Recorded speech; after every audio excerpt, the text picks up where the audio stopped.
težko je govoriti po porazu 4:1 v Ljudskem vrtu, ampak tudi, ko se zgodi, moraš dvigniti glavo in iti naprej. Zgodili smo 3 točke, ki jih bomo probali na naslednjih tekmah dobiti nazaj.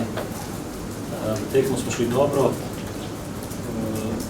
in do 75 minute, 70 bili dobro tekli, bili zelo dobri v igrišču in na kar smo podarili na drugi gol v Mariboru in takrat se pa nismo mogli več dvigniti.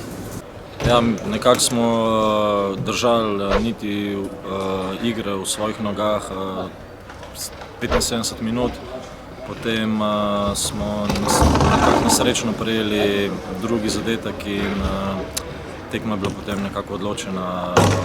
Izgubili smo niti v naši igri, tako da prvih 75 minut smo stali v redu, zadnjih 15 minut je bila potem neka popolnoma druga tekma. Ja, sigurno vsak poraz boli, tam mogoče še malo bolj, ampak zdajle se v bistvu pokaže, iz kakšnega testa smo.